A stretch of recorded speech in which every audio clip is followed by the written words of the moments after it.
ప్రభువైన యేసుక్రీస్తు నామములో మీ అందరికీ శుభం కలుగును గాక. ఈరోజు దేవుని వాక్యము మార్కు సువార్త 14వ అధ్యాయము 29వ వచనం చదువుకుందాం. అందుకు పేతురు, అందరూ అభ్యంతరపడినను నేను అభ్యంతరపడనని ఆయనతో చెప్పగా, యేసు అతనిని చూసి, నేటి రాత్రి కోడి 2 మార్లు కుయ్యక మునిపే నీవు నన్ను ఎరుగునని ముమ్మారు చెప్పెదవని నీతో నిశ్చయముగా చెప్పుచున్నాను. అతడు మరీ ఖండితముగా, నేను నీతో కూడా సావవలసి వచ్చినను నిన్ను ఎరుగునని చెప్పనెను. అట్లు వారందరూ ననిరి. దేవుడు ఈ చదవబడిన వాక్యం దీవించును గాక. ప్రభువైన యేసుక్రీస్తును శిలువ మరణానికి అప్పగించవలసిన సమయం ఆసన్నమైనది. యేసుక్రీస్తు ప్రభుల వారు తన శిష్యులతో ఇలా చెబుతున్నారు. ఏమనంటే, గొర్రెల కాపరిని కొట్టుదురు, గొర్రెలు చెదరపోవును అని రాయబడిన ప్రకారంగా జరుగుతున్నది జరిగిద్ది అని చెబుతున్నారు యేసు ప్రభు. అప్పుడు పేతురు ఈ విధంగా మాట్లాడుతున్నాడు.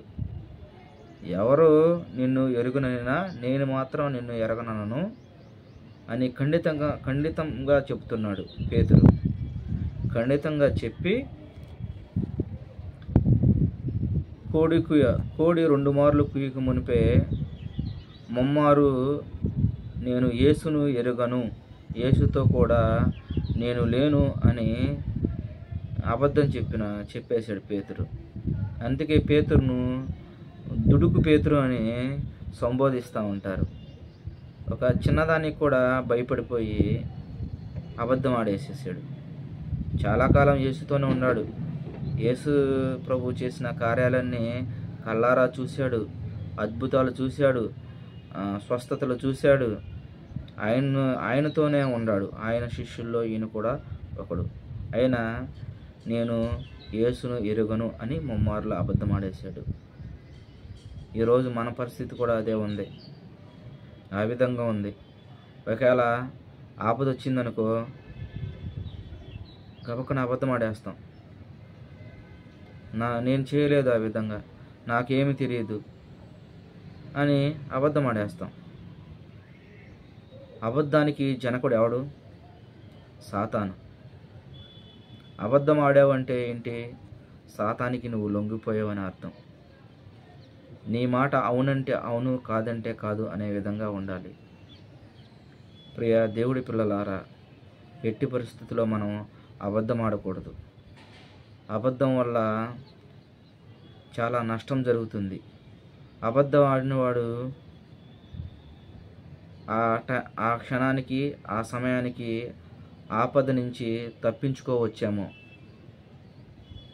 మరణాన్నించి తప్పించుకోవచ్చాము, ఆ కష్టాన్నించి తప్పించుకోవచ్చాము. కానీ నీవు అబద్ధం ఆడటం వల్ల ఎదుటివాడి ఒక జీవితం నాశనం అవ్వచ్చు, ఎదుటివారు చిక్కుల్లో పడిపోవచ్చు, ఎదుటివాడి ప్రాణమే పోవచ్చు. ప్రియ దేవుని పిల్లలారా, అబద్ధం ఆడటానికి ఇష్టపడకండి. ఎట్టి పరిస్థితుల్లో కూడా అబద్ధం ఆడకండి. ఒక అబద్ధం ఆడటం వల్ల ఆ అబద్ధం ఇంకో అబద్ధం ఆడే విధంగా పురుకొలుపుతుంది. ఇంకో అబద్ధం ఆడే విధంగా పురుకొలుపుతుంది. అలా నువ్వు నిత్యము రోజు అబద్ధాలు ఆడుతూ నువ్వు సాతాను చేతికి వంగిపోతావు. దయచేసి ప్రియ సహోదరులారా, ప్రియ దేవుని పిల్లలారా, ఎట్టి పరిస్థితుల్లో అబద్ధం ఆడటానికి ఇష్టపడకండి. అబద్ధం ఆడవద్దు. అబద్ధము ప్రమాదకరమైనది. నిలబడండి, సత్యం కోసం నిలబడండి. సత్యము మిమ్మల్ని స్వతంత్రులుగా చేస్తుంది. ఏదన్నా తప్పు చేసావు, ఎవరు ఇది చేశారని నీ అధికారి కానీ నీ ఇంట్లో నీ యజమాని కానీ, నీ పిల్లలు కానీ, నీ భార్య కానీ, నీ భర్త కానీ అడిగినప్పుడు చెప్పండి, పొరపాటున నా వల్లే జరిగిందని నిజం చెప్పేయండి. నిజం చెప్పటం వల్ల మానసిక ఆనందం కలుగుతుంది. నిజం చెప్పటం వల్ల మానసిక తృప్తి కలుగుతుంది. గద్దిస్తారేమో ఆ క్షణం వరకే, ఇలా ఎప్పుడు చేయమాకు అని గద్దించవచ్చు. ఒక విద్యార్థి తప్పు చేశాడనుకో, ఉపాధ్యాయుడు అడిగినప్పుడు ఎవర్రా ఈ తప్పు చేసిందని అన్నప్పుడు ఆ విద్యార్థి నిలబడి, సార్ నేనే చేశాను సార్ పొరపాటున అని ఆ విద్యార్థి ఒప్పుకున్నప్పుడు ఉపాధ్యాయుడికి ఎలా అనిపిస్తుందంటే, అయ్యో వాడు పొరపాటునే చేస్తుంటాడు, ఒప్పుకున్నాడు కానీ ఆయన్ని క్షమించడం జరుగుతుంది. అదే తప్పు ఒప్పుకోలేదు ఆ విద్యార్థి, నేను చేయలేదని నేను అబద్ధం ఆడేసాడు. అబద్ధం ఆడేస్తే ఉపాధ్యాయుని దృష్టిలో ఆ విద్యార్థి చెడ్డవాడిగా, అబద్ధికుడిగా నిలిచిపోతాడు. అదే మన ప్రభువైన యేసుక్రీస్తు కూడా కోరుకుంటుంది. అదే సత్యంగా ఉండండి, నిజాయితీగా ఉండండి. నిజాయితీ, సత్యము నిన్ను స్వతంత్రంగా చేస్తుంది. అబద్ధము నిన్ను వెంటాడుతుంది. ఒకప్పుడు పాపం వెంటాడినట్టే అబద్ధం కూడా వెంటాడుతుంది. అయ్యో నేను అబద్ధం ఆడమట్టే, అబద్ధం చెప్పమట్టే ఒక నిండు జీవితం నా వల్ల నాశనమైంది, ఒక కుటుంబం ఇబ్బందులు పాలైంది అని ఒకానొకప్పుడు నువ్వే పశ్చాత్తాపడతావు.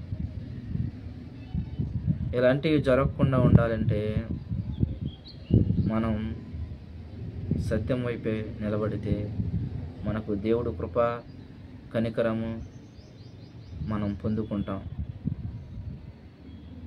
దేవుడు ఈ చిన్న మాటలను దీవించును గాక. ఆమేన్.